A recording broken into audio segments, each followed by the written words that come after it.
Hallelujah, hallelujah, hallelujah. ढक तो नहीं गए? इधर के लोग थोड़े ढक रहे हैं ना, कोई बात नहीं, मैं इधर से देखती आपको बताती रहूंगी। तो प्रभु का धन्यवाद करती हूँ कि उस परमेश्वर ने, पिता ने, हमारे राजाओं का राजा, प्रभुओं का प्रभु यीशु मसीह जो जीवित परमेश्वर है और वो आज भी यहाँ उपस्थित है। हालेलुया, क्योंकि उसने वादा किया है जहाँ 2 या 3 मेरे नाम पर इकट्ठे होंगे वहाँ मैं उनके बीच में होऊंगा। प्रभु हमारे बीच में है और जीवित समाधि परमेश्वर जिसने मेरे जीवन में, मेरे परिवार में अद्भुत चमत्कार किए, उनके विषय में आपको बताने जा रही हूँ। इससे पूर्व कि मैं कुछ कहूँ, मैं प्रभु का धन्यवाद करती हूँ कि उसने मुझ नाचीस को ये सौभाग्य दिया कि मैं उसकी दासी कहलाऊं और उसकी गवाह बनकर सारे संसार में उसके नाम की बढ़ाई कर सकूं। और इसके लिए मैं परमेश्वर का धन्यवाद करती हूँ।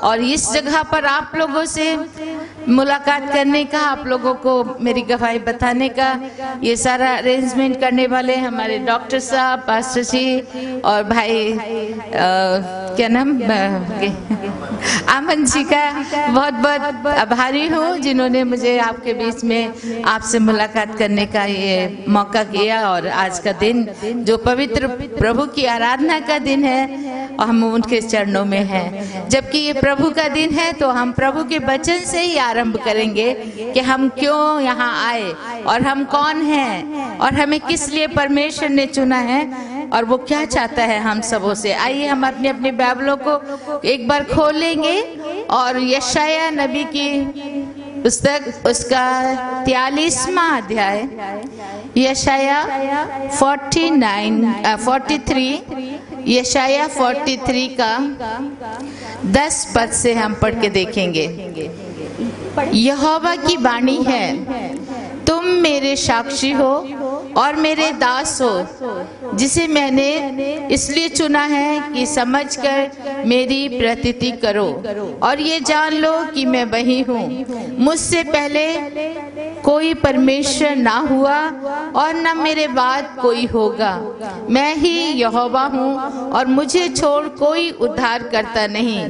मैं ही ने समाचार दिया और उद्धार किया और बयान भी किया जब तुम्हारे बीच में कोई पराया देवता ना था। इसलिए तुम ही मेरे साक्षी हो। यहोवा की ये वाणी है, मैं ही परमेश्वर हूँ और भविष्य में भी मैं ही हूँ। मेरे हाथ से कोई छुड़ा न सकेगा। जब मैं काम करना चाहूँ तब कौन मुझे रोक सकेगा। Hallelujah, hallelujah. परमेश्वर का इन सुंदर वचनों के लिए धन्यवाद करेंगे। 1 मिनट के लिए आंखें बंद करेंगे और दुआ में उस खुदा बाप को यहाँ पर इन वचनों को समझाने के लिए हमें समझ और अक्ल दे, हम इसे समझ सकें और इसी के द्वारा साथ साथ गवाही दे सकूं, इसके लिए प्रार्थना करती हूँ।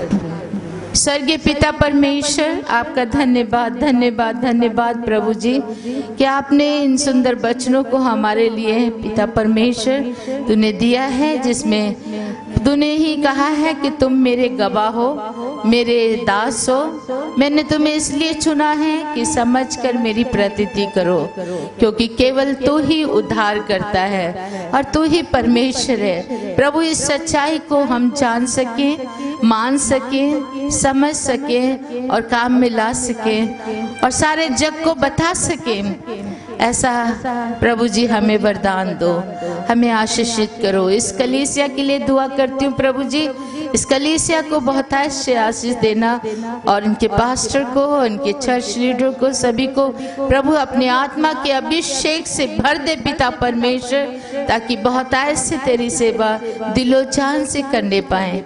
प्रभु यीशु के मधुर और मीठे नाम से मांगती हूँ, आमीन। प्यारे बहन और भाइयों, परमेश्वर ने हम सभी को जो यहाँ पर आज उपस्थित है, प्रभु के चरणों में बैठे हैं, उसने हमें चुना है। क्या चीज के लिए चुना है? यहाँ कहता है तुम मेरे गवाह हो, तुम मेरे दास हो। मैंने तुम्हें इसलिए चुना है कि मुझे समझकर मेरी प्रतीति करो। प्रभु को समझना है, केवल जानना नहीं। हमें बहुत से लोग यीशु मसीह को जानते हैं। आज संसार के कोने कोने में हर कोई कहता है हम यीशु को जानते हैं, क्योंकि हर जगह प्रचार हो रहा, लोग सुनते हैं और इतना ही जानते हैं कि यीशु मसीह ईसाइयों का खुदा है, बस उससे आगे नहीं। लेकिन ये वचन में क्या कहा है? मुझे समझकर मेरी प्रतीति करो। प्रभु ये चाहता है, सिर्फ जानकर छोड़ देने वाला नहीं, वो चाहता है कि हम प्रभु को समझें और उसकी प्रतीति करें, मतलब विश्वास करें समझकर कि वो सच्चा परमेश्वर है, वो ही उद्धार करता है, वो ही केवल एक परमेश्वर है जो हमें जीवन देता है, जिसने हमें ये सुसमाचार दिया। कौन सा सुसमाचार? उद्धार का सुसमाचार, हमारे पापों की क्षमा का सुसमाचार, हमारी चंगाई का सुसमाचार, हमारे जीवन का सुसमाचार और हमें स्वर्ग तक ले जाने का सुसमाचार। कितनी अच्छी बात है, हालेलुया। तो ये देने के लिए प्रभु ने हमें चुना है, हमें सेलेक्ट किया गया है। We are the selected one. Not only that, उसके पहले आप देखेंगे यशाया 43 और उसके 4 और 5 पद में कहता है, you are the precious one in my site.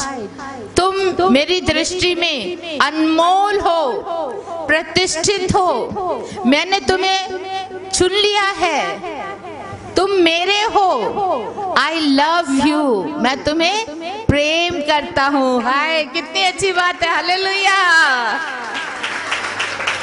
कह सकते हैं मैं प्रभु की दृष्टि में अनमोल हूँ। एक दूसरे को बोलो, मैं अनमोल हूँ। कितनी अच्छी बात है, मैं कितना भाग्यशाली हूँ क्योंकि प्रभु मुझसे प्यार करता है। कितनी अच्छी बात है, हम उसे कर रहे हैं ये बड़ी बात नहीं है, वो हमें प्यार कर रहा है। कितना बहुमूल्य वचन है प्रभु यीशु का, हालेलुया। ये प्रभु यीशु ने हमसे प्यार किया।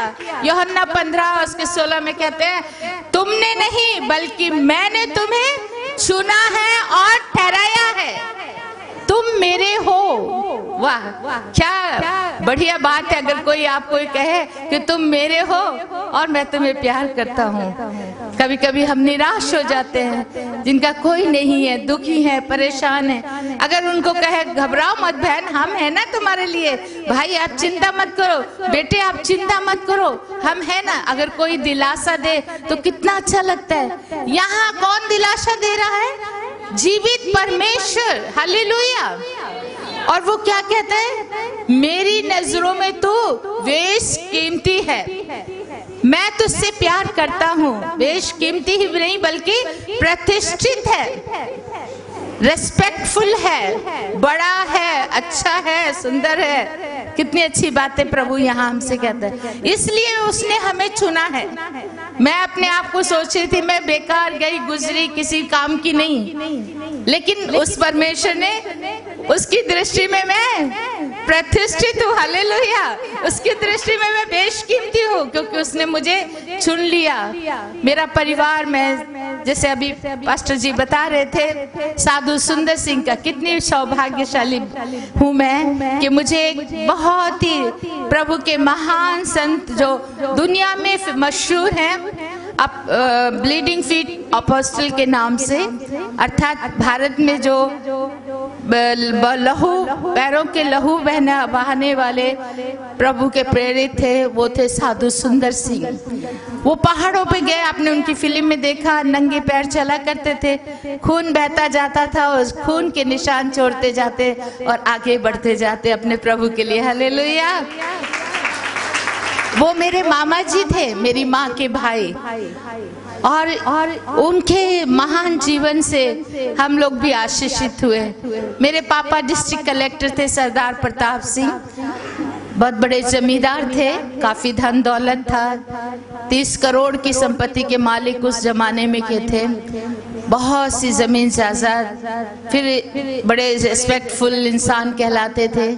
लैलपुर उस समय पाकिस्तान हिंदुस्तान नहीं बना था, उसमें उनका नाम बहुत फेमस है, पुराने लोग उनको आज भी याद करते हैं। शादी होगी मेरी मम्मी और दोनों के 12 साल हो गए, कोई औलाद नहीं थी और उस समय बिल्कुल निराश हो गए थे, टूट चुके थे। डॉक्टरों ने भी जवाब दे दिया था, हर जगह मत्थे टेके, कहीं भी कोई आस नहीं हुई, वहां से भी निराश होकर बैठे हुए थे। और उस समय साधु सुंदर सिंह ने आके कहा, निराश मत हो, एक है जो हमें सब कुछ दे सकता है, वो है यीशु मसीह। और उनके लिए प्रार्थना की, प्रार्थना के बाद कहा, अगले साल तुम्हारे यहाँ बच्चे होंगे। हालेलुया। और वैसा ही हुआ। 1926 में साधु सुंदर सिंह की प्रार्थना के द्वारा मेरी मम्मी को जुड़वा बेटों की आशीष मिली और ये बहुत बड़ा चमत्कार था। और साधु सुंदर सिंह ने कहा, पहला फल और 10वां भाग परमेश्वर का होता है, तो अपना पहला फल जो संतान है उसमें से पहला बेटा परमेश्वर को देना है। लेते हुए तो हम बहुत खुशी से लेते, कोई हमें दे, और देने के समय जब कहा जाए देना पड़ेगा तो कई लोग छोड़ देते चर्च भी। 10वां भाग का अगर पास्टर बोल दें, वह नहीं जाएंगे, 10वां भाग मांगते, ये मांगते, वो चले जाते हैं। और लेने के लिए यहाँ मिल रहा है तो दौड़े आते हैं ना।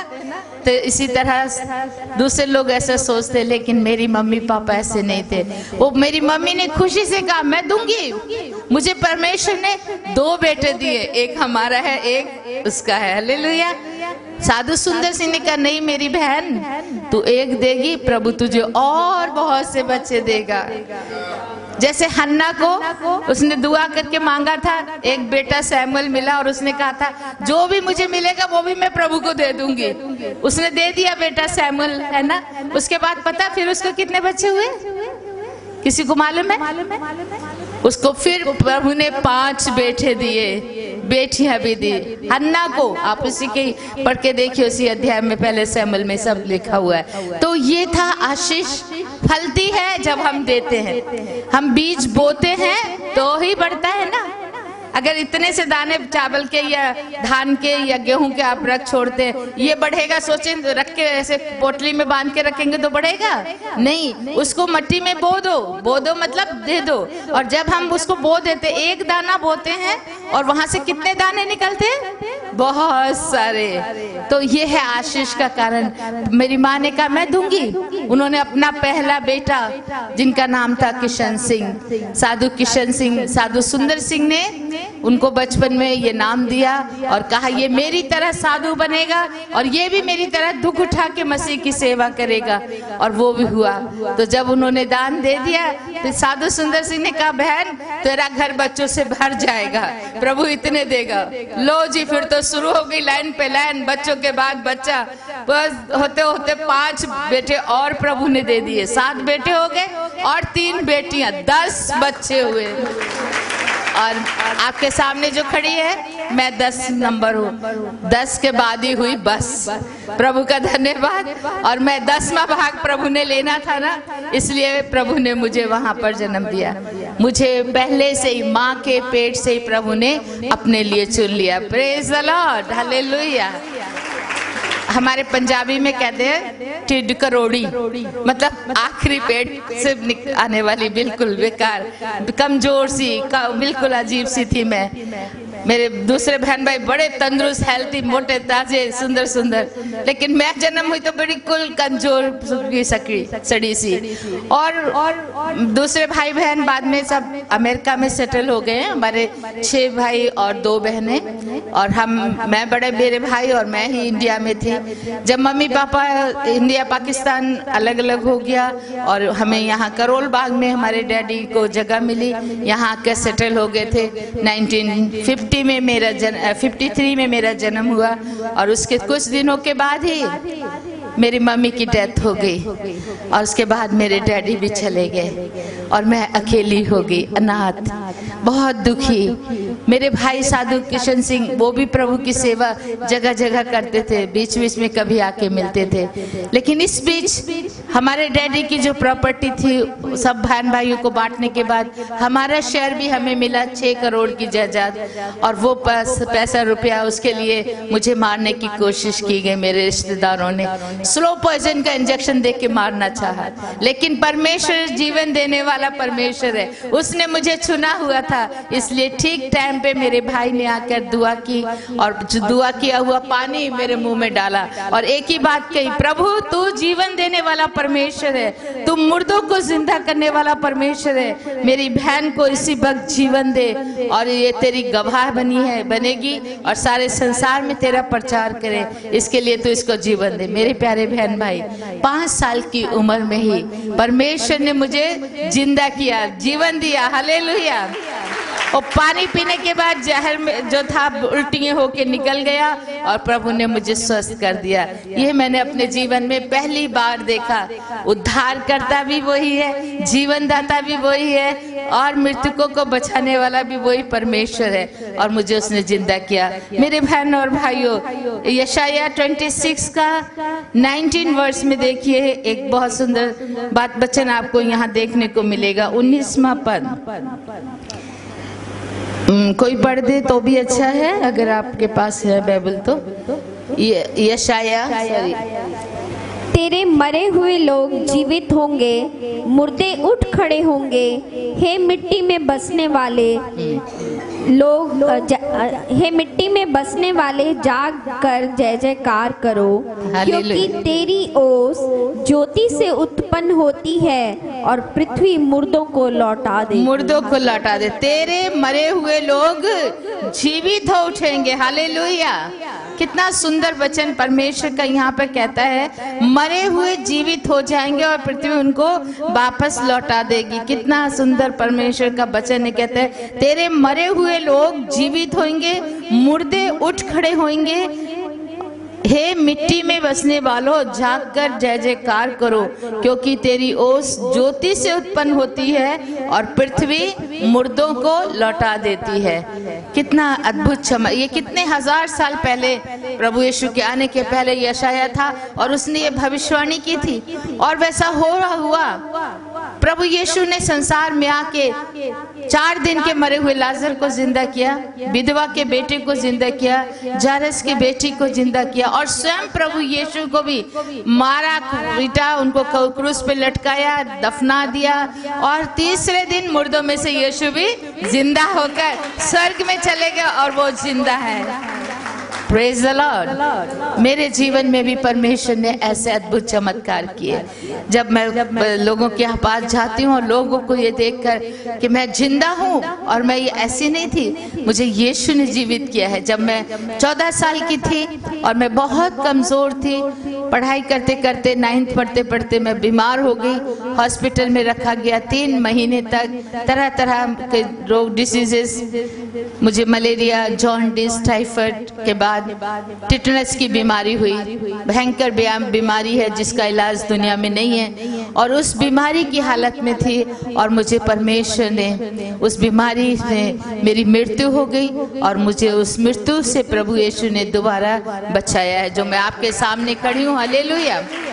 और ये किस प्रकार हुआ मैं आपको इसका सारांश में बताना चाहती हूँ कि मेरी जब हॉस्पिटल से मुझे डिस्चार्ज कर दिया गया, डेड बॉडी ले जाओ, दफनाने का समय हो गया है और मुझे लेकर आ गए, घर लाके घर में रख दिया। सारे रिश्तेदार, हमारे बहन भाई सब जमा हो गए लाश को देखने के लिए और सबने देखा और देखने के बाद रोए पीटे थोड़े। मेरे भाई, दूसरे बहन भाई तो अमेरिका में थे, कोई नहीं था, बड़े भाई साधु किशन सिंह ही थे, लेकिन मेरे चाचा ताए सब लोग आ गए और उन्होंने देखा और कहा चलो इसका अंतिम संस्कार ही करेंगे। लेकिन मेरे भाई ने कहा, मेरी बहन यीशु मसीह को मानती थी, मैं अपने मसीही बहन भाइयों के पास जाऊंगा, पादरी के पास, चर्च में करेंगे। और इससे वो लोग नाराज हो गए और वो रूठ के चले गए, जा मर, हम नहीं तेरा कुछ करेंगे, और वो चले गए। मेरे भाई ने कहा कोई बात, कहते तुम अगर हमारी मानोगे तब हम तुम्हारे साथ देंगे, नहीं तो नहीं, हमने जरूरत नहीं है। वो चले गए। पादरी साहब से बात की तो पास्टर जी ने कहा हमारे चर्च के ग्रेवयार्ड में दफनाएंगे, और उन्होंने आके देखा, लाश को धुलाया निलाया, और उसके बाद कब्रिस्तान ले जाने के लिए कफिन बॉक्स भी लेकर आ गए रेडीमेड। सब तैयारियां करते करते टाइम ज्यादा हो गया। उन्होंने कहा अभी तो रात में तो कब्र खुदने से खुद ही नहीं जाएगी, टाइम लगेगा, आज रात छोड़ देते हैं, कल सवेरे इसको ले जाया जाएगा।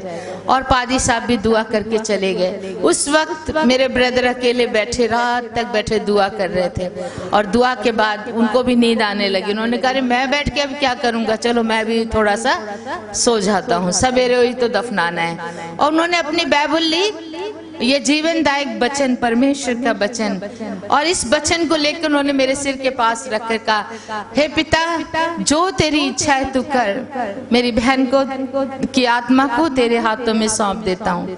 और इतनी बात कहकर वो जाकर अपने बिस्तर पर लेट गए, और उनको गहरी नींद आ गई। और जब उन्होंने प्रभु के हाथ में समर्पण कर दिया, ठीक उसी समय से प्रभु के दूत आ गए और वो मेरी सेवा करने लगे। एक ने एक तरफ से मेरा हाथ पकड़ा, दूसरे ने दूसरी तरफ से हाथ पकड़ा। इतना सुंदर मुझे लग रहा था, बहुत प्यार से वो मुझे उठा के और लेके चलना शुरू कर दिया, और मुझे बादलों के ऊपर उड़ाते हुए लेके जा रहे थे। बहुत अच्छा लग रहा था। और बादलों के ऊपर जाते जाते इतना अच्छी जगह पहुंचे जहां चारों तरफ रोशनी ही रोशनी थी, और बहुत सुंदर माहौल था, और वो परमेश्वर का स्वर्गराज था। और वहां पर सोने के घर बने हुए थे, सोने की सड़कें थी, उन पर चलते हुए ले जा रहे थे। और मैंने देखा वहां बहुत सुंदर सुंदर गार्डन भी थे, बड़े प्यारे प्यारे लोग वहां मुझे नजर आए, जो सफेद बस्तर पहने, सिरों पर सोने के मुकुट लगे हुए, और बहुत आदर सम्मान से मुझे अपने पास बुला रहे, आइए आपका स्वागत है हम लोग के साथ में। तो मुझे इतना आनंद आ रहा था, मैं कभी भी ऐसा सोचा नहीं था कि मैं इतनी भाग्यशाली होंगी कि मुझे प्रभु के राज में जगह मिलेगी। अमूमन लोग देखते हैं कि पहले नरक में जाते हैं, फिर स्वर्ग में, कभी ऐसा दर्शन देखने वाले, पर प्रभु ने मुझे वो वहां का दर्शन नहीं कराया, सीधा मुझे स्वर्ग में प्रभु ने लेके वो जगह दिखाई। और उसके बाद एक बड़े हॉल के अंदर लेके गए, जिसमें एक बहुत बड़ा सिंहासन रखा हुआ था। हालेलुया, महिमा का सिंहासन, प्रभु यीशु का सिंहासन, और प्रभु यीशु सिंहासन पर विराजमान थे। उनके सामने ले जाके मुझे खड़ा किया गया, और स्वर्गदूत पीछे चले गए। मैं वहां अकेली कांप रही थी, थर-थर। प्रभु के उपस्थिति और महिमा इतनी भरी हुई थी कि मैं अपनी आंखें नहीं खोल पा रही थी, इतना लाइट और इतना आनंद भरा माहौल था। फिर मैंने कहा मैं प्रभु के दर्शन तो करूं, यीशु कैसे दिखते हैं। और मैंने अपनी आंखें खोली और उस सिंहासन की ओर ताकना शुरू किया, जिस सिंहासन पर यीशु जी बैठे हुए थे, और उनका चेहरा देखना चाहती थी। उनके हाथ पैर तक तो, उनके वस्त्र तो मुझे दिखाई दिए, लेकिन उनके चेहरे की तरफ जब दृष्टि की तो उनके चेहरे पे कुछ भी नजर नहीं आ रहा था, क्योंकि वो लाइट इतनी तेज थी, और वो एक बड़े सूरज की तरह चमक रहा था उनका मुंह। हालेलुया। और उसको देखकर मैं बहुत खुश हुई, और मेरी आंखें बिल्कुल उस समय जैसे अंधी की जैसी हो गई थी, इतना तेज था प्रभु के चेहरे पर, मुझे कुछ दिखाई नहीं दिया। लेकिन उसी वक्त एक बड़ी मीठी आवाज सुनाई दी, और उस आवाज ने मुझे कहा, बेटी शांता, तुझे ये जीवन मैं वापस लौटाता हूँ, तू दुनिया में जा और जाके सबको बता, मैं ही जीवित परमेश्वर हूँ, और मैं बहुत जल्दी आने वाला हूँ। हालेलुया। और ये सब कहते ही प्रभु ने अपने हाथ को मेरे सिर पे रखा और मुझे एकदम नीचे की तरफ भेज दिया। ऊपर से ऐसा लगा मैं गिरती गिरती गिरती गिरती बिल्कुल किसी खाई में जाके गिरी हूँ। जब मुझे होश आया, आंखें खोल के देखती हूँ कि मैं कौन से गड्ढे में गिरी हूँ, देखा तो वो तो मेरा ही काम बेडरूम है, मैं अपने बिस्तर के पास खड़ी हुई थी। हालेलुया। मैं समझ गई, अच्छा प्रभु ने मुझे स्वर्ग से वापस किया है, और वो तो बहुत अच्छी जगह, क्यों मुझे वापस लौटा दिया, वही रहने से अच्छा था, सोच रही थी। फिर मैंने अपनी नजरें ऊपर उठाई तो देखा ऊपर से एक बड़ी लाइट मेरे ऊपर फोकस कर रही थी। एक चारों ओर मेरे लाइट थी और ऊपर से आ रही थी। ऊपर पूरा खुला हुआ है, हमारा 3 स्टोरी का बिल्डिंग था करोल बाग में, और उसके ऊपर से नीचे तक पूरा लाइट आ रही थी। और मैं समझ गई, मैंने तुरंत अपने वीर जी को, अपने बड़े भाई साहब साधु किशन सिंह को आवाज दी, भैया जल्दी आओ, देखो मेरे कमरे से स्वर्ग खुला नजर आ रहा रहा है, मुझे प्रभु यीशु ने स्वर्ग से वापस भेजा है। मेरे भाई साधु किशन सिंह को समझ नहीं, आंखें बंदी, उनको लगा सपना देख रहा हूँ। कौन है भाई, कौन क्या है? मैं कहा भैया मैं आपके पास खड़ी, उठो ना उठो ना। मैं उनको हिला रही हूँ क्योंकि मैं दिखाना चाहती थी वो लाइट कि कैसे मेरे ऊपर वहां पर मेरे कमरे में लाइट गिर रही है, मेरे उस बेड में जहाँ मेरी डेड बॉडी पड़ी थी वहां सब कुछ। तो मेरे भाई कहते कौन है तो क्या चाहिए? मैं कहा भैया मैं शांता हूँ आपकी बहन। कहते हो ही नहीं सकता, वो मर गई हो, उधर उसकी लाश पड़ी है। मैं कहा भैया मैं मरी थी लेकिन मैं अब जिंदा हूँ क्योंकि मैं यीशु ने मुझे जिंदा कर दिया है। मुर्दे जिंदा हो जाएंगे, तुम्हारे मुर्दे जिंदा हो जाएंगे, ये भविष्यवाणी की गई थी। प्रभु यीशु ने स्वयं कहा, यूहन्ना 5 अध्याय और उसका 21 पद। यूहन्ना 5 और 21 में कहता है कि प्रभु यीशु को ये अधिकार दिया है कि वो मृतकों को जीवन दे। हालेलुया। जैसे पिता जीवित करता है वैसे ही पुत्र को ये अधिकार मिला है और यीशु मसीह ने मुझे ये जीवन वापस दिया है। मेरे भाई की समझ में कुछ नहीं आ रहा था, उठ के बैठ के आंखें मल के मुझे देखा और उस समय मैं वाइट कपड़ों में थी क्योंकि वो कफन के कपड़े थे और उनसे एक लाइट निकल रही थी मेरे शरीर से।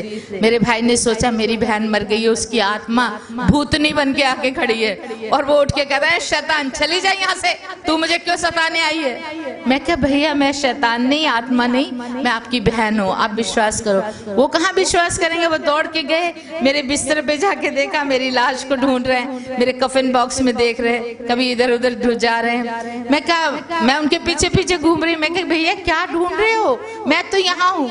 तो कहते रुक जा, खड़ी हो जा, मैं तुझे छू के देखूंगा। और उन्होंने मेरे हाथ को ऐसे टच किया, छुआ, स्पर्श किया और स्पर्श करने के बाद उनको विश्वास हो गया। हालेलुया। क्योंकि अगर आत्मा होती तो हाथ में नहीं आती है ना, शरीर के साथ हो, और उनका स्पर्श से उनको पता लगा। कहते सच में शांता तू जिंदा हो गई है? मैं क्या सामने तो खड़ी हूँ और क्या, आपने छू के भी देख लिया। और वो खुशी से प्रभु का धन्यवाद करें, धन्यवाद पिता परमेश्वर जो तू जिंदा था, उस तब भी था, आज भी है और हमेशा हमेशा रहे। यीशु कभी नहीं बदलता, वो हमेशा हमेशा एक ही जैसा है। और वो दौड़ के गए पादी साहब को जाके बताने के लिए। पादी साहब ने कहा रे भाई साहब इतनी जल्दी मची आपको, अभी थोड़ा कब्र खुदवाएंगे तब होगा जनाजा, तभी उठेगा। कहते नहीं अब आपके यहाँ जनाजा देने की जरूरत नहीं है। वो कहते क्या बात हुई, वो दूसरे कहीं और जलाने के लिए ले जा रहे? नहीं जी, मेरी बहन को यीशु मसीह ने जिंदा कर दिया। हालेलुया। अब पादरी साहब ने मेरे भाई को कहा भाई साहब, पादरी साधु जी आप सो गए थे क्या? जी बिल्कुल मैं सो गया था रात को। ओ तभी आपने कोई सपना देखा होगा, वो जिंदा नहीं हुई है, वो मरी है, लाश है वहां पर। मेरे भाई ने कहा वहां लाश नहीं है, आप चल के देखो वो जिंदा खड़ी है। और पादरी साहब भी भाग कर आए और मुझे जिंदा देखकर बहुत प्रभु का धन्यवाद दिया। और उन्होंने कहा बाइबल से मैंने हजारों बार लोगों को बताया लेकिन आज मैंने देख लिया है यीशु आज भी जिंदा करता है। हालेलुया। यूहन्ना 1 अध्याय और उसके 4 पद में पढ़िए, वहां क्या कहता है? उसमें जीवन था और वो जीवन मनुष्यों की ज्योति था। यूहन्ना 1 का 4 पद, किसमें जीवन था? यीशु मसीह में। उसके पहले वचनों में ऊपर से पढ़ो, वहां लिखा है आदि में वचन था, वचन परमेश्वर के साथ था और वचन ही परमेश्वर था और वो वचन देहधारी हुआ और हमारे बीच में आके रहा। और वो कौन था? यीशु मसीह। यीशु मसीह में जीवन था। 4 पद में क्या है? उसमें जीवन था और वो जीवन मनुष्यों की ज्योति था। जैसे अंधकार में हम स्विच ऑन करते लाइट हो जाती है तो अंधकार भाग जाता है, जिसके जीवन में यीशु आ जाता है वहां हर प्रकार का अंधकार वहां से भाग जाता है। मृत्यु का अंधकार भाग जाता है, पापों का अंधकार भाग जाता है, बीमारी का अंधकार भाग जाता है। मैं आपके सामने गवाह हूँ, प्रभु ने मेरे जीवन से हर प्रकार का अंधकार दूर कर दिया। इतनी बीमार, इतने डॉक्टर थक गए थे मेरा इलाज करते करते। 3 महीने मैं बिस्तर पे थी हॉस्पिटल के बेड में, बचने की कोई आशा नहीं थी। भयंकर बीमारी टिटनेस जिसका कोई इलाज नहीं, उसमें मेरी मृत्यु भी हुई। मुझे प्रभु ने स्वर्ग का दर्शन कराया, हालेलुया। और आज इस संसार में मुझे उसने भेज दिया है, जाओ बेटी हर जगह जाके बताओ कि मैं ही जीवित परमेश्वर हूँ और बहुत जल्दी आने वाला हूँ। और ये है क्योंकि उसके हम गवाह हैं और हम यीशु के दास हैं। वो हमसे ये सेवा चाहता है कि सबको बताना। उसी दिन मैंने निर्णय कर लिया, पहले वाली शांता मर गई है, मेरा पहला जीवन खत्म। ये जीवन यीशु की देन है, यीशु ने मुझे दिया है। आज से मैं यीशु के लिए जीऊंगी, यीशु के लिए मरूंगी, उसी की सेवा करूंगी, मुझे और कुछ नहीं चाहिए। एक बाइबल ले ली अपने भाई के साथ सीने से लगाकर, आज के बाद मुझे कुछ नहीं चाहिए। हजारों लोग मुझे देखने के दौड़े आ रहे थे। मरी हुई लड़की पुनर्जीवित हुई है, पुनर्जीवित हुई है। पेपरों में भी छप गया, इश्तार भी बांट दिए पारी साहब ने, सब लोग को खबर दी। लड़की कल मर गई थी, वो देखो जिंदा है, यीशु ने जिंदा किया। लोगों की भीड़ मुझे देखने आई। वो पहला दिन था, 1967 की बात है। 29 दिसंबर को मैंने खड़े होकर सबको गवाही दी, मैं हूँ वो लड़की जो मर गई थी और आज जिंदा हूँ। यीशु ने मुझे जिंदा किया, हालेलुया। और इसके बाद मेरे रिश्तेदारों को बहुत गुस्सा आया क्योंकि लोगों ने यीशु को विश्वास किया। वो कहते चुप करो, जाके बैठ जाओ। बड़े आए बहन भरा दो ही प्रचार करना, मारना शुरू कर दिया, लोगों को भी भगा दिया और हमें एक कमरे में बंद कर दिया।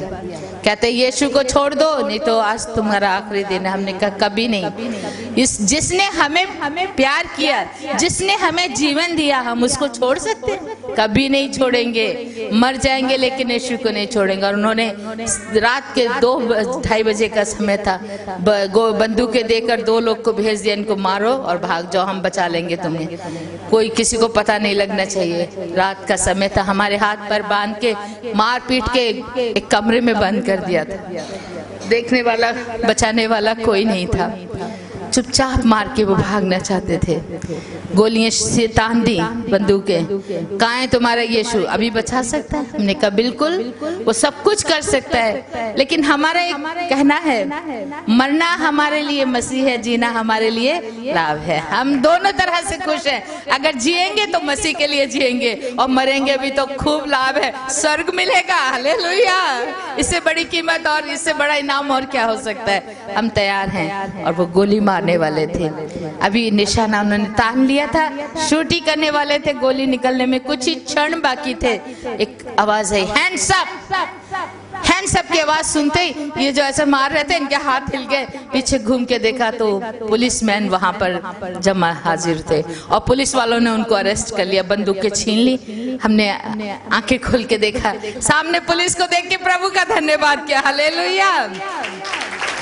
और ऑफिसर को पूछा, सर आपको किसी ने खबर दी, आप कैसे समय पे पहुंच गए? कहते हमें किसी ने खबर नहीं दी, हमें मालूम भी नहीं था। हम तो नाइट गार्ड है, पुलिस, नाइट पुलिस, और उस गली में जाना था। पता नहीं कैसे हमारे कदम इस ओर खींचे चले आए और हमने देखा ये लोग आपको शूट कर रहे हैं। प्रभु का धन्यवाद हो। उनको भेजने वाला कौन था? यीशु मसीह। ठीक समय पे तीसरी बार मुझे मौत से यीशु मसीह ने बचाया। मैंने देख लिया, मैंने पक्का कर लिया, कोई चीज 3 बार पक्की हो जाती है ना, 3 बार। यीशु ने मुझे पूरी तरह से जीवन दिया। मेरे प्यारे बहन भाइयों, मैंने कहा बस मुझे ना ये धन दौलत, ना ये रिश्तेदार, ना ये घर बार, ये ना ये वो चाहिए। मैं प्रभु की सेवा के लिए जाऊंगी। अपनी बाइबल ली, अपने भाई के साथ घर से निकल गए। पुरानी दिल्ली सब्जी मंडी और रेलवे स्टेशन तक जाना था। अपनी गाड़ी में बैठ के वहां तक जाने का सोचा। हमारे पास 2 कारें थी, मेरे ड्राइवर लेके जा रहा था। हमारी गाड़ी पर भी हमारे रिश्तेदारों ने 2 बार फायरिंग की, बिल्कुल सामने आके। इधर से एक कार आ गई, इधर से एक कार आ गई। पहले ये वाले आगे आए और उन्होंने हमारी गाड़ी को ओवरटेक करने की कोशिश की और सीधे बिल्कुल पास में आके जिधर मेरे भाई बैठे थे उनके सिर का निशाना लेके गोली दाग दी। लेकिन जैसे ही गोली निकली, ठीक उसी समय ऐसा लगा जैसे किसी ने हमारा सिर पीछे कर दिया। दोनों बहन भाई का सिर पीछे चला गया, गोली इधर से उधर खिड़की में चली गई, हमें नहीं लगी, हालेलुया।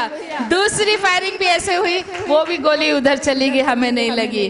तो इस तरह 5 बार हमें मौत से प्रभु ने बचाया। इसी दिल्ली शहर की बात है, वहां से हम थोड़ा दूर था, वहां तक स्टेशन पहुंच गए और सोचा प्रभु जी जहां तू ले जाना चाहता है वहां की गाड़ी हमें दिखा, हम वहीं जाएंगे। तो वो जैसे स्टेशन पहुंचे, आसाम की ट्रेन खड़ी थी और हम उसमें देख के सोचा यहीं चले जाएंगे, प्रभु शायद हमें आसाम ले जाना चाहता है। हमने कभी आसाम का नाम नहीं सुना, कभी गए नहीं, कुछ किसी को जानते नहीं।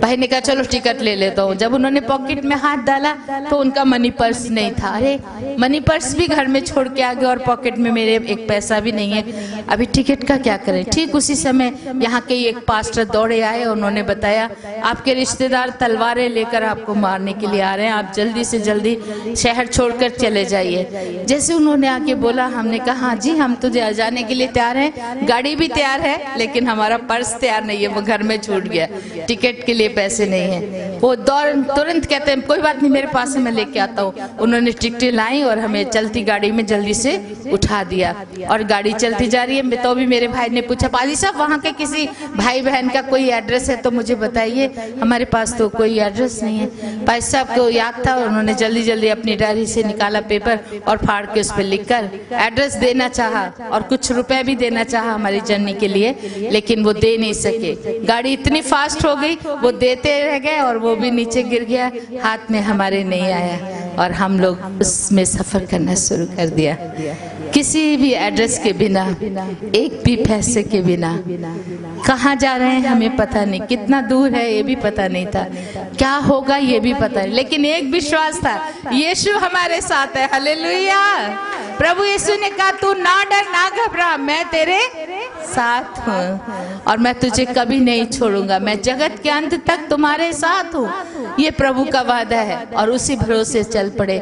मैं छोटी थी, अभी कुछ जानती नहीं थी, इतनी बड़ी बीमारी के बाद प्रभु ने मुझे चंगाई दी और मैं ठीक थी, मृत्यु को में से जिंदा किया। और इतनी कमजोर थी उस समय, बच्चों को तो खाने की आदत होती और मैं काफी बड़े परिवार से संबंधित हूँ। मेरे पापा डिस्ट्रिक्ट कलेक्टर थे, किसी चीज की कमी तो थी नहीं घर में। कभी भूख नंग क्या होती है मैंने कभी अनुभव नहीं किया, मैं जानती भी नहीं थी, हर चीज मुझे उपलब्ध थी। लेकिन ये पहला दिन था मेरे जीवन का, कहूँ तो परीक्षा।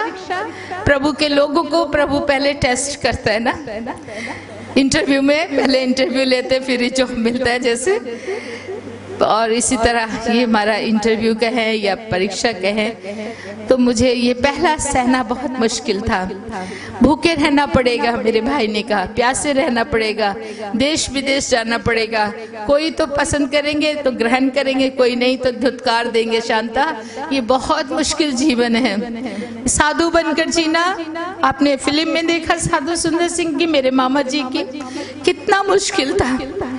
एक जवान लड़का हो तो वो तो सह सकता है, लेकिन एक छोटी बच्ची या 13-14 साल की आपकी बेटियां हैं, आप देख रही हैं, आप बैठी हैं, कितनी कमजोर और नाजुक होती है।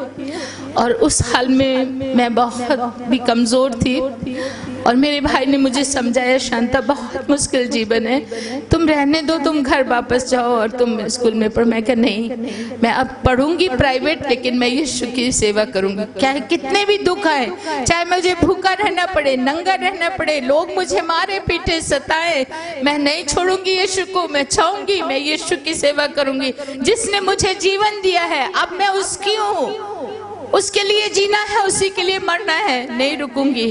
और भूखे प्यासे उस ट्रेन में 5 दिन तक हमने सफर किया। एक टुकड़ा रोटी भी हमें खाने को नहीं मिला था और एक बिस्किट या चाय कप भी लेने के लिए हमारे पास पैसे नहीं थे। मेरे भाई ने कहा किसी से मांगना नहीं है, किसी के आगे हाथ फैलाना नहीं है, देख दिया तो परमेश्वर तब खाएंगे, मांगना है तो परमेश्वर प्रभु यीशु से मांगना है, इंसानों से नहीं मांगना है। मैं कहा ठीक है मेरे भाई।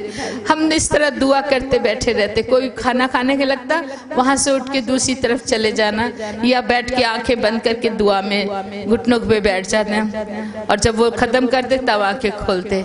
हम किसी की तरफ देखेंगे भी नहीं, मांगेंगे भी नहीं। इस तरह 1 दिन बीता, 2 दिन बीता, 3, 4, 5 दिन। ऐसा मैंने सोचती हूँ अभी कि मैं अगर उससे प्रभु को नहीं जानती तो शायद मैं जरूर मर गई होती, क्योंकि 5 दिन कोई बच्चा भूखा रहे बहुत मुश्किल है ना। लेकिन मैं प्रभु का धन्यवाद करती हूँ, उसने मुझे ताकत दी, हालेलुया। और मैं इस तरह बैठी रही, सिर्फ पानी पीकर हमने गुजारा किया। मुझे आज भी याद है, और परमेश्वर ने मुझे थोड़ा भी कमजोर होने नहीं दिया। और इस तरह छठे दिन हम वहाँ रंगिया जंक्शन, असम का पहला स्टॉपेज है, गुवाहाटी से पहले आता है, वहाँ उतर गए। हमने कहा चलो चलो अब कोई चिंता नहीं है, किसी पास्टर के घर या किसी विश्वासी के घर चले जाएंगे और वहाँ हमें खाने को मिलेगा। और हम पूछकर लोगों से यहाँ कोई चर्च है, यहाँ कोई क्रिश्चियन बहन भाई है, कोई यीशु को जानता है, हम प्रभु का वचन बताते। लोग कहते नहीं नहीं हमने नहीं सुना, जाओ जाओ जाओ, यहाँ कोई ईसाई नहीं है। पूरे शहर में हमने घूम घूम के देखा, एक भी चर्च नहीं, आज भी नहीं है। आप जाके देख सकते हो, उस शहर का नाम मैं दूंगी, एड्रेस दूंगी, रंगिया जंक्शन है, वहाँ कोई ईसाई नहीं, कोई चर्च नहीं, कोई प्रभु को जानता नहीं। पूरे दिन चल चल के पैर छिल गए, खून बहने लगा, भूख से बुरा हाल, कई बार बेहोश होकर नीचे गिर गई, फिर पानी के छींटे पाए, मुंह में पानी डाला, इस तरह उठाया। लास्ट में हमने कहा कहाँ जाएं, कोई भी ग्रहण नहीं कर रहा है, सब दुत्कार रहे थे, जाओ जाओ जाओ, हम लोग ईसाई नहीं, जाओ जाओ जाओ, हमारे यहाँ नहीं। उस समय बहुत अजीब सा माहौल था और हम थक हार के वापस स्टेशन पे आके बैठ गए। स्टेशन पर तो हम बैठ सकते हैं और किसी के यहाँ हम कहाँ जाएं। और बैठ के हम दुआ कर रहे, प्रभु जी पता नहीं तेरी क्या मर्जी है, तू हमें यहाँ लाया, तू ही बता हम क्या करें। जब हम ऐसी दुआ कर रहे थे, एक बूढ़ा आदमी हमारे पास आया, वो बुजुर्ग आके पूछता है किसको ढूंढ रहे हो, कहाँ जाओगे? हमने कहा चर्च ढूंढ रहे हैं, कोई क्रिश्चियन बहन भाई है तो उनका पता है तो बताओ। कहते ना ना एठिन ना है, मतलब यहाँ नहीं है कोई चर्च, ओ दूर एक जगह है, रंगी उसको हरी सिंगा बोलते हैं, वहां पर है क्रिश्चियन मिशन हॉस्पिटल है, मिशन स्कूल है, क्रिश्चियन लोग केवल वहां रहते हैं और यहाँ कहीं भी नहीं मिलेंगे आपको। बहुत दुख लगा, अरे ऐसी भी एक जगह है जहाँ एक भी क्रिश्चियन नहीं है। तो ठीक प्रभु तभी हमें यहाँ लेके आया, आप तो बढ़िया जगह हमें प्रभु ने लेके आया है। हम जाएंगे उस गांव में, कहाँ भी है वहां पहुंचेंगे और वहां से शुरू करेंगे। ऐसा सोच के मेरे भाई ने पूछा अच्छा भैया बताइए कितना दूर होगा और कैसे जा सकते हैं? कहते ये सामने टैक्सी खड़ी हैं, गाड़ियाँ खड़ी हैं। जब टैक्सी गाड़ी बोली तो हमने अपनी पॉकेट छूना शुरू कर दिया, क्योंकि पैसे तो थे नहीं, गाड़ी में कैसे जा सकते हैं बिना उसके। पूछा अरे भैया ये बताइए कि वहां तक चलकर जाने वाला कोई शॉर्टकट है ना? शॉर्टकट है, कितना है? ये जो है रेलवे लाइन, इसके ऊपर पर चलते चले जाइए, बहुत नजदीक है, ज्यादा नहीं है, केवल 10 किलोमीटर। 10 किलोमीटर और वो भी पैदल चलना। मेरे भाई ने मुझे कहा शांता चलो चलेंगे। मैं कहा भैया आप क्या बोल रहे हैं? मैं कभी 1 किलोमीटर भी पैदल नहीं चली। 2-2 कारें जिनके घर में हो, कभी पैदल चलते हैं बच्चे। स्कूल भी जाना है तो कार में ड्राइवर जाके छोड़ के आता था। मैं कहा नहीं मैं नहीं चल सकती हूँ, मेरे में शक्ति नहीं है, मेरे पैर छिल चुके, 6 दिन की भूखी, मेरा मुश्किल है, प्रभु मदद करेंगे, मैं नहीं चलूंगी। मेरे भाई ने कहा अच्छा चलो तो प्रभु से मांगते हैं, प्रभु मदद करेगा, वो आशीष देगा। और मेरे भाई ने मेरे सिर पे हाथ रख के दुआ की, प्रभु मेरी बहन को शक्ति दे, हम चल के वहां जाएंगे। मेरी नजरों में वो दृश्य आ रहा है आज भी, उन बड़े बड़े पत्थरों पर, कांटों पर चलकर जाना। रेलवे लाइन के ऊपर क्या होते हैं, बड़े बड़े पत्थर, और रात का समय 6 बजे वहाँ घोर अंधेरा हो जाता है, वो शाम है, जंगल ज्यादा है, बड़ा फॉरेस्ट था, उसके अंदर से चल के जाना पड़ा। जोंके, सांप, बिच्छू तरह तरह के हमारे पैरों में काटते और झंझना के रह जाता, गिर जाती ठाम से। रेलवे लाइन ट्रेन, उसके ऊपर सिर में चोट लग गई, वहां से भी खून, हाथ पैरों से भी खून बह रहा है। फिर उठ के चलते चले जाना, इस तरह चलते गए चलते गए चलते गए। 10 किलोमीटर चलना बहुत मुश्किल होता है, जो चलने वाले नहीं हैं उनके लिए। मेरे भाई तो बहुत चलते थे, 20-20 किलोमीटर बर्फ के ऊपर चल के उन्होंने साधु सुंदर सिंह की तरह सेवा की है, लेकिन मैं कभी नहीं चली थी, मेरे लिए पहला मौका था चलने का, और वो भी पत्थरों पे, कांटों पे चलना बहुत मुश्किल। लहू लोहान हो गए थे मेरे पैर और खून बहता जा रहा था और आंखों से आंसू बहते जा रहे थे। मेरे भाई ने पीछे मुड़ के मुझे देखा और मेरी आंखों से बहते आंसू देखकर मुझे डांट के कहते हैं शांता ये क्या हो रहा है, ये आंखों से आंसू क्यों निकल रहे? लहू बहता तो बहता जाए यीशु के लिए, लेकिन आंसू नहीं बहाना है। मैंने कहा भैया मैं लड़की हूँ, बहनों को, माओं को, बेटियों को जब थोड़ा भी दुख होता है तो जल्दी से आंसू निकल आते हैं ना। मेरे भाई ने कहा नहीं नहीं, तुम यीशु की बेटी हो। यीशु ने क्रूस पे क्या लहू तो बहाया, आंसू बहाए थे क्या? नहीं, उसने उफ तक नहीं की और क्या सताने वालों को बाप इन्हें माफ कर, क्योंकि ये नहीं जानते। और उसने कहा है याकूब 1 अध्याय में, प्रभु यीशु ने क्या कहा है याकूब 1 और उसके 2 पद में, वहां पर कहता है, अपने चेलों को भी प्रभु यीशु ने कहा था जब लोग तुम्हें सताएं, मारे, पीटे, दुखी करें तो क्या करना?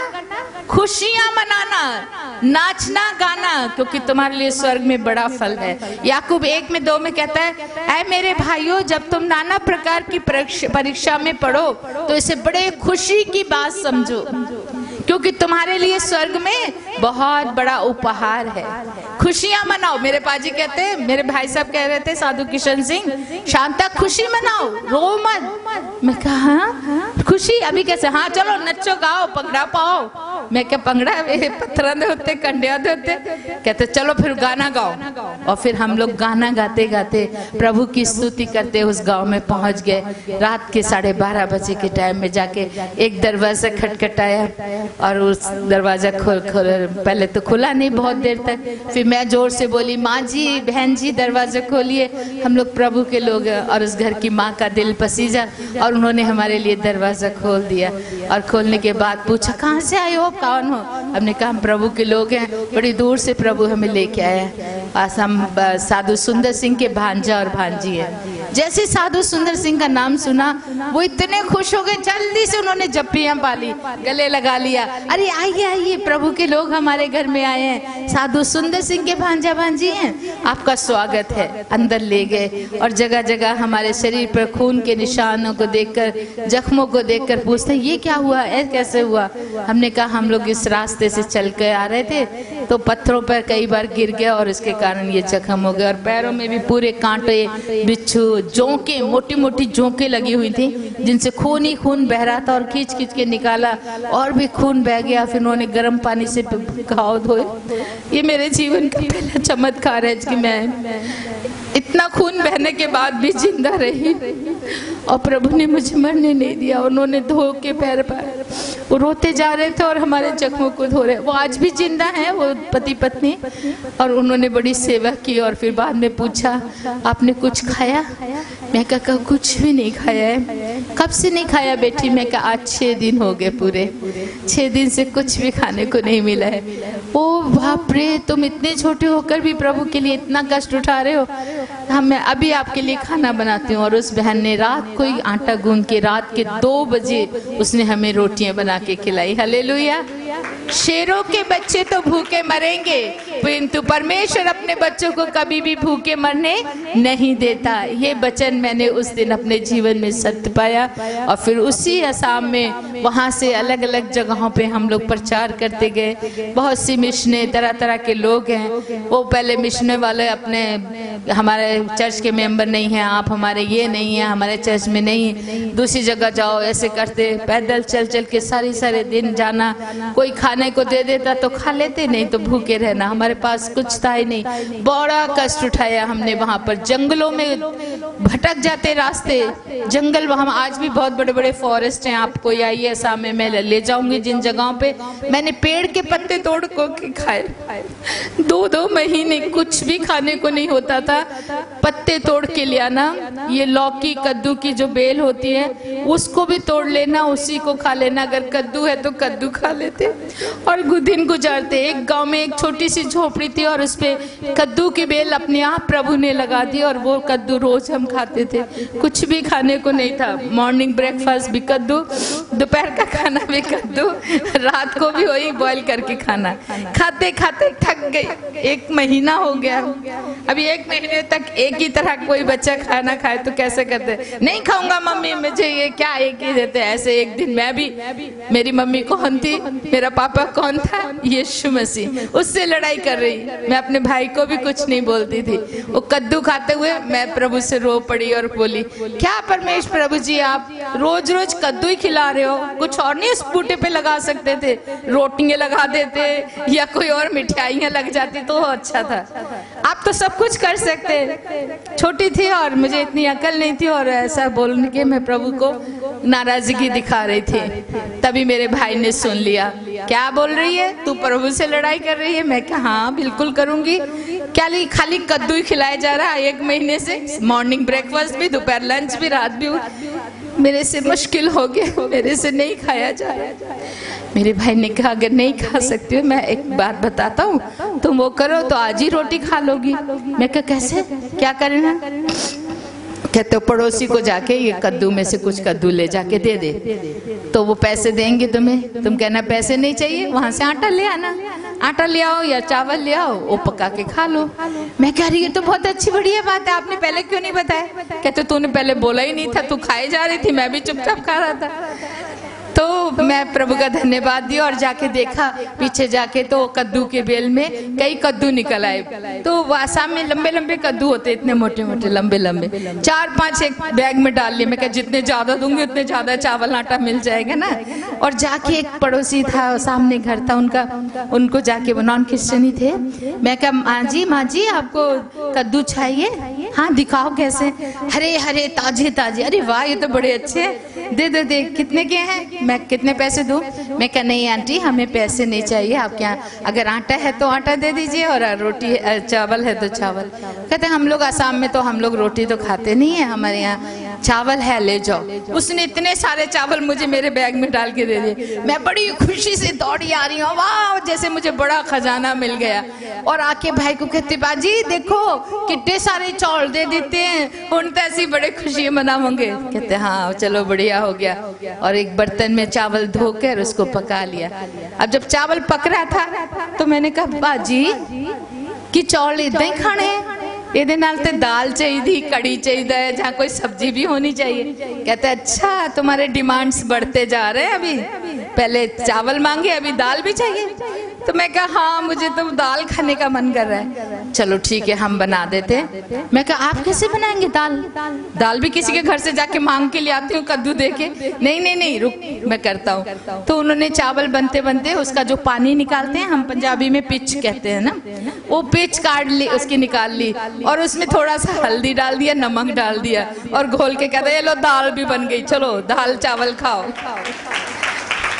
मेरे प्यारे बहन और भाइयों, आप विश्वास करोगे कि नहीं, जब हम खाने लगे तो सच में एकदम बढ़िया दाल का स्वाद आ रहा था। हालेलुया। प्रभु ने उसको दाल में परिवर्तित कर दिया था और वो बहुत टेस्टी खाना। इस तरह प्रभु ने हमें बहुत दुखों के समय संभाला, बहुत मदद की। एक बार इसी तरह एक गांव में 7 दिन भूखे रहे। उस गांव में भी हम जाके प्रचार किया, किसी ने हमें खाना नहीं दिया। कोई हमने पूछता है, प्रचार सुनते बहुत खुश होते, बड़ा अच्छा जी, बहुत सोना, बहुत बढ़िया प्रचार, बहुत अच्छे गवाही, कह के thank you, God bless you, God bless you, जा रहे हैं बोल के सब चले जाते, सब चले जाते। किसी ने पूछा नहीं आप कहाँ रहते हो, आप क्या खाते हो, कहाँ से आए हो, कोई नहीं, बात नहीं करते। उनको भाषा भी वैसे नहीं आती थी, लेकिन हिंदी थोड़ी बहुत समझ लेते हैं, फिर भी वो लोग कुछ बोलते नहीं थे। और इस तरह 7 दिन उस गांव में हो गए और 7वें दिन मैं पहली बार 7 दिन भूखी थी और मैं बिल्कुल कमज़ोर हो गई, मेरा सांस निकलने लगा, मरने के करीब, मुंह गला सूख रहा है, दिल की धड़कन थक गई और मैं छटपटाने लगी, गिर के रोने लगी। मेरे भैया मुझे देख नहीं सक रहे थे, उन्होंने अपनी बाइबल ली और वो चर्च में जाके बैठ के जोर जोर से प्रभु का धन्यवाद करने लगे। कहते मैं अपनी बहन को मरते हुए नहीं देख सकता, प्रभु तू चाहे तो मुझे भी ले जा, मैं जाने को तैयार हूँ। हम थक गए, पत्ते और हमसे खाए नहीं जा रहे हैं, खाना और है नहीं हमारे पास, इस गांव में किसी ने दिया नहीं है, तू जो मर्जी कर। वो वहाँ दुआ करे, इधर इस कमरे में लेटी लेटी मैं प्रभु से फिर लड़ना शुरू कर दिया। प्रभु, बाइबल में यशाया 49 उसके 15 वर्ष में आपने तो कहा है कि एक माँ अपने बच्चे को भूले तो भूल जाए, परंतु मैं तुझे कभी नहीं भूलूंगा, क्योंकि तुम्हारा चित्र मैंने अपने हाथों में बनाया हुआ है। मैंने कहा प्रभु जी, आपने कहा कि मैं नहीं भूलूंगा, तो आपने शायद हाथ देखना भूल गए मेरे ख्याल से, तभी आपको मेरा चित्र नहीं दिखाई दे रहा है और मैं मरने वाली हूँ। इस तरह मैं रो के प्रार्थना कर रही थी और तभी प्रभु की वाणी मुझे सुनाई दी।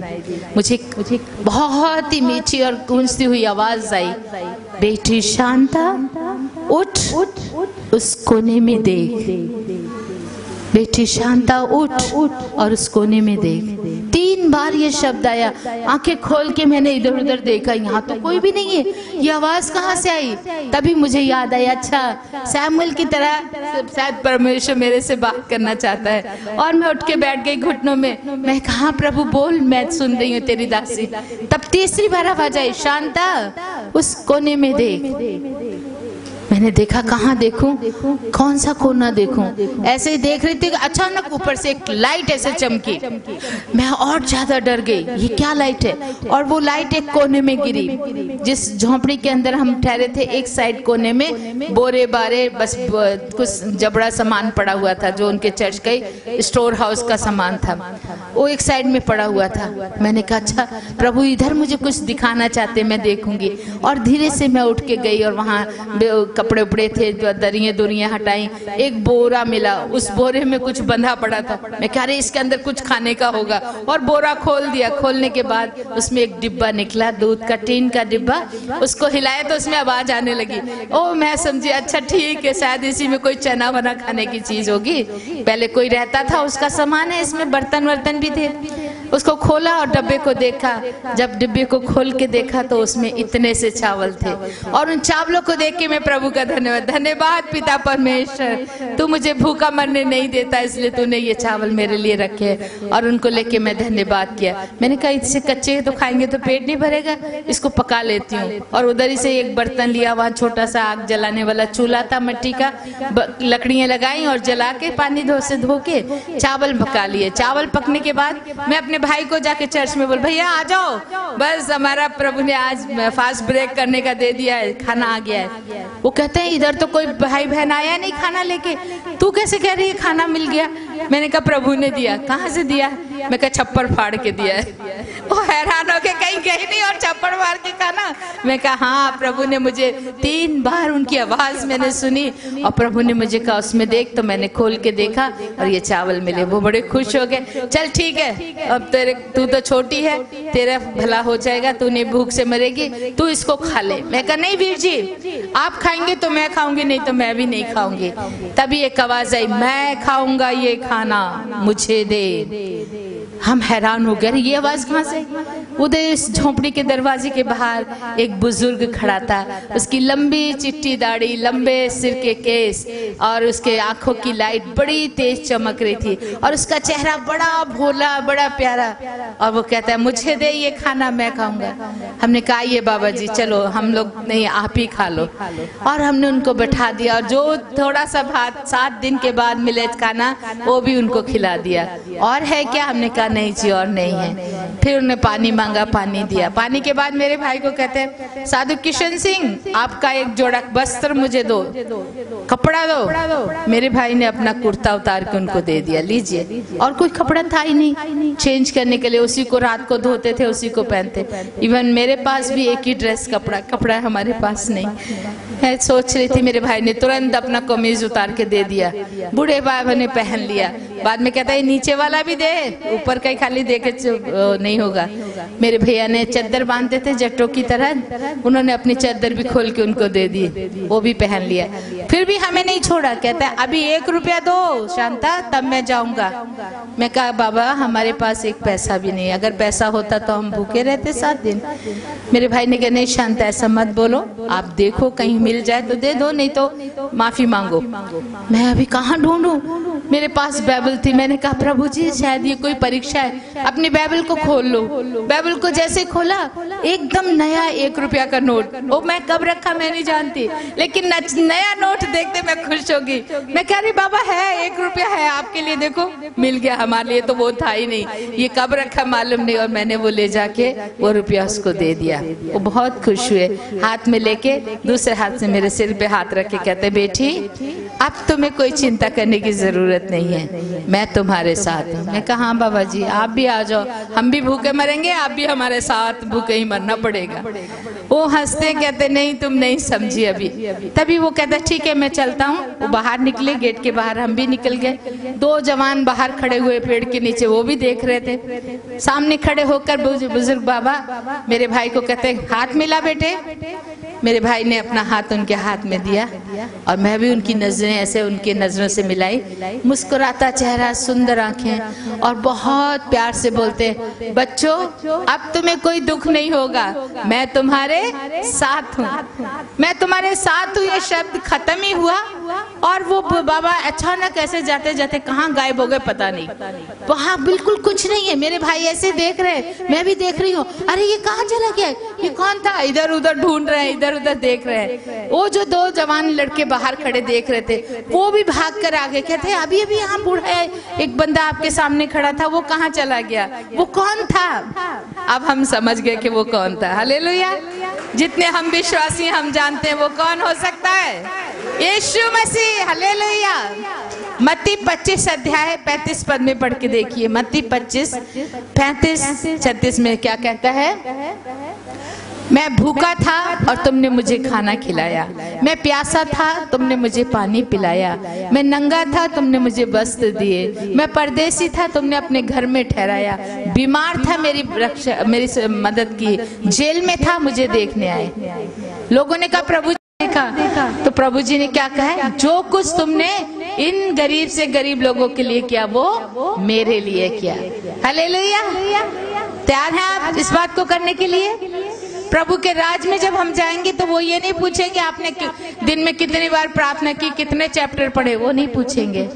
प्रभु ने ये वचन हमसे पूछना है। क्या है वहाँ 34 में लिखा है, मेरे पिता के आशीर्वाद पाए हुए लोगों आओ मेरे पास, मेरे स्वर्ग राज में मेरे अधिकारी हो जाओ, क्योंकि मैं भूखा था तुमने मुझे खाना खिलाया, मैं प्यासा था तुमने मुझे पानी पिलाया, मैं परदेसी था मुझे अपने घर में रखा, मैं नंगा था मुझे कपड़े दिए।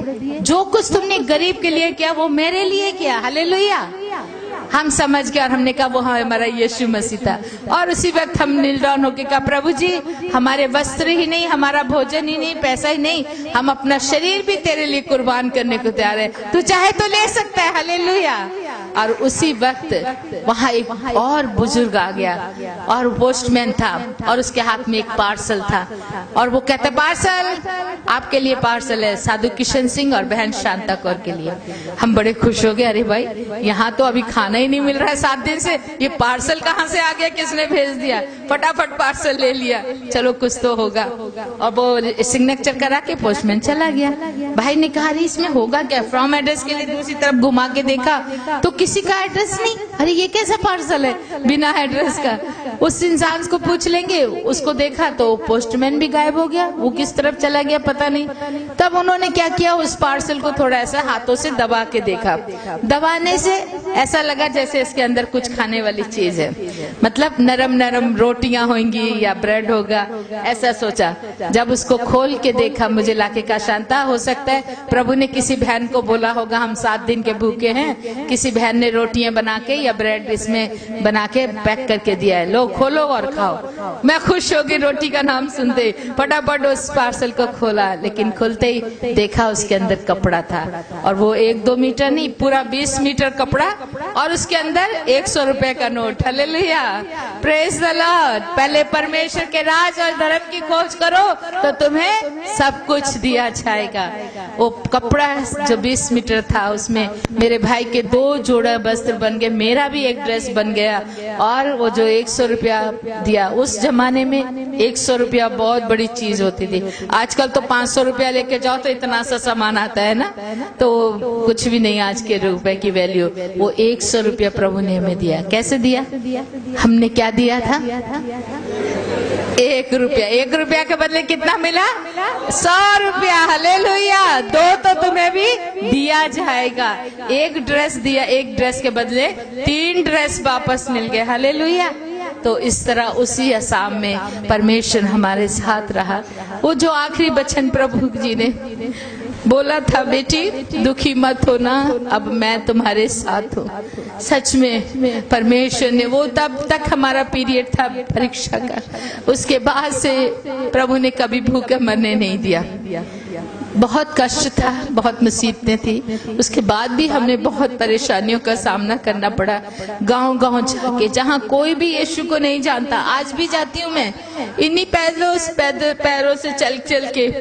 आज भी मेरे खून के निशान लोगों ने अपने गांव में रखे हुए, आप जाएंगे तो देख सकते हैं। हम हाथ से काम भी करते थे, किसी से मांगता नहीं, कोई कलीसिया नहीं, गरीब लोगों के बीच में प्रचार, मैं ही खुद उनको ले जाके कुछ देना, कपड़े सिलाई कर करके मैं लोगों को देती, क्रोशिया का काम करती, बच्चियों को अपने, मैं गरीब बच्ची हैं मेरे पास, अभी मेरे पास 12 बच्चे हैं, अनाथ बच्चे हैं, बेसहारा बच्चे हैं, जिनको मैं अपने पास रखी। कोई चिंता नहीं, प्रभु है वो देगा, मुझे इसने दिया तुम्हें भी मिलेगा, और वो परमेश्वर हमको दे रहा है सबको खाने को। 12 लोग वो हैं, 5 पास्टर प्रभु के दास हैं, वो भी सब मिलके 25 लोगों का खाना डेली परमेश्वर दे रहा है। हालेलुया। और उसने नहीं छोड़ा है, नहीं भूला है, और हमारी सेवकाई चल रही है। कितने गांव-गांव जाके प्रचार करके हजारों लोग आज प्रभु में, जिस गांव पे चर्च नहीं थे वहां जाके रो के प्रार्थना की, प्रभु ऐसा ना हो कि ये जगह ऐसी अछूती रह जाए और लोग कहें कि हाँ एक भी चर्च नहीं है और लोग पछताएं। हम इनके लिए प्रार्थना करेंगे। और वहां पर आज चर्च है, प्रभु बनवाता जा रहा है, और वहां पर बहुत सारे लोग प्रभु में आ गए हैं। तो मेरे प्यारे बहन भाइयों, कष्ट एक को उठाना होता है, उससे बहुतों को लाभ हो जाता है। बहुत से उसके विश्वास को देखकर विश्वास में पक्के होते हैं। हालेलुया। तो इसके लिए परमेश्वर ने हमें चुना है। हालेलुया। हम उसके गवाह हैं, हम उसके दास और उसकी सेवा करते जाना हमारा फर्ज है। प्यारे बहन भाइयों, उसके बाद भी उड़ीसा में हमें बहुत बड़ी मुसीबतों का सामना करना पड़ा। वो जब वहां पर आग जला रहे थे, चर्चों को जला रहे थे, लोगों को मारा जा रहा था, हम लोग, मैं मेरे ब्रदर साधु किशन सिंह दोनों गए, हमें 300 लोगों ने घेरा डालकर मारना शुरू कर दिया। जीप में थे हम लोग, और उन्होंने चारों ओर से जीप को पथराव किया, पत्थर से पहले मारेंगे फिर आग जला देंगे, ऐसा बोल के मशाले लेके आए हुए थे। हमें बचाने वाला कोई नहीं, जानते नहीं कोई क्या करे, कहाँ जाए। पास्टर थे हमारे साथ 2, मैं थी, पास मेरे भैया थे, 2 स्टूडेंट यूथ के लड़के भी थे। कहते हैं आप क्या करें, कहाँ भागे, अभी भागने का भी रास्ता है। मेरे भाई ने कहा कोई जरूरत नहीं है भागने की, हम करना है तो एक ही काम करना है। क्या करना है? प्रार्थना करो। आंखें बंद करके प्रार्थना करनी शुरू की, प्रभु हमारा जीवन तेरे हाथ में, जो तेरी मर्जी है तू कर। जैसे हमने प्रार्थना की, अचानक ऊपर से एक लाइट फोकस हुई हमारी जीप के चारों तरफ, जैसे किसी ने एक बड़ी लाइट से हमें बांध दिया है। और वो लाइट की चमक इतनी तेज थी, हम लोग हैरान। हमने कहा कोई ऊपर से कोई कैमरे लगे हैं क्या, जो फोटो ले रहे, कोई जो ऐसा करके स्पार्क हुआ। और जो देखने वाले, मारने वाले थे, उन्होंने भी लाइट देखी, लेकिन वो भी नहीं समझे कि ये क्या हो रहा है। और उन्होंने पथराव करना शुरू किया, लाठियों से, बम से, भालों से ऐसे फेंक फेंक के मार रहे थे। लेकिन ना तो हमारी जीप में थोड़ी सी भी चोट लगी, ना हमको किसी को। हालेलुया। बिल्कुल सामने बैठे हम नजारा देख रहे थे। हमारे पास कैमरा भी नहीं था उस समय, ये मोबाइल वाला कैमरा भी नहीं होता। हमारे पास मोबाइल आज भी नहीं है, मेरे पास कैमरा भी नहीं है। जहाँ भी जाती हूँ ऐसे ही जाती हूँ, बैबुली है और इसी को लेके जाती हूँ, और छोटा मोटा कोई है उससे गुजारा करती हूँ। लेकिन वहाँ उस समय बड़ा फीलिंग हुई, अरे आज हमारे पास कैमरा होता तो हम लोगों को दिखा सकते, देखो इतने लोग यहाँ मारने आए हैं, चारों ओर से घेर रहे हैं, मार रहे हैं, लेकिन हमारी जीप में एक भी पत्थर नहीं लगा, हम दोनों बहन भाइयों को चोट नहीं लगी। इधर बीच में मैं बैठी हूँ, इधर ड्राइवर है, इधर मेरे